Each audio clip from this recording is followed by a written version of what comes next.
राष्ट्रवादी पक्ष आणि घड्याळ चिन्हाबाबत सुप्रीम कोर्टात आज सुनावणी, तर निवडणूक आयोगाच्या निर्णयाविरोधात शरद पवारांच्या राष्ट्रवादीची याचिका।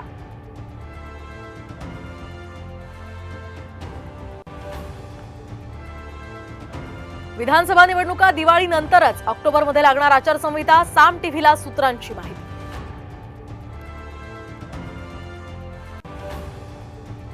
ठाकरे पक्षाचे उपनेते अद्वै हिरेंना जामीन मंजूर, तर 7.5 कोटींच्या कर्ज अपहार प्रकरणी झाली होती अटक।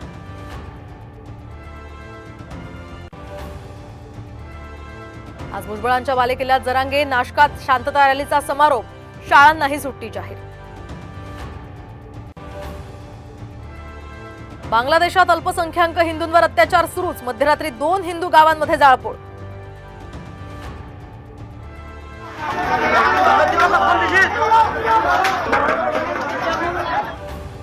आणि 10वी-12वी परीक्षेचं वेळापत्रक जाहीर, 11 फेब्रुवारी ते 18 मार्च दरम्यान 12वीची परीक्षा, तर 21 फेब्रुवारी ते 17 मार्च दरम्यान 10वीची परीक्षा।